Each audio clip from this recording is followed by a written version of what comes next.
yan.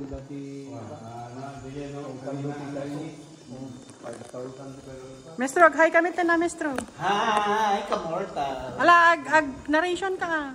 Hello, Kamortals. Ito na yung one of the wonders in Cagayan na hindi pa masyadong na-explore ng mga ibang mga bisita natin, and even Ang sarap ng kwan, ang lamig. dito sa Cagayan mismo na gaya namin. Ganda na, no? Just imagine mga Kamortals, ilang taon na kami dito sa Cagayan.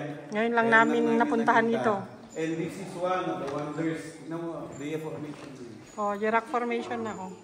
Kasi sa na, kasi clay nga haan. Oo. Ang ganda, oh. Ayan, oh. Ted na daw po dyan. Oh, ganyan po ang Kita, formation. parayan na Ganda, oh. Tapos makikita nyo yung tubig. Ang linaw ng tubig.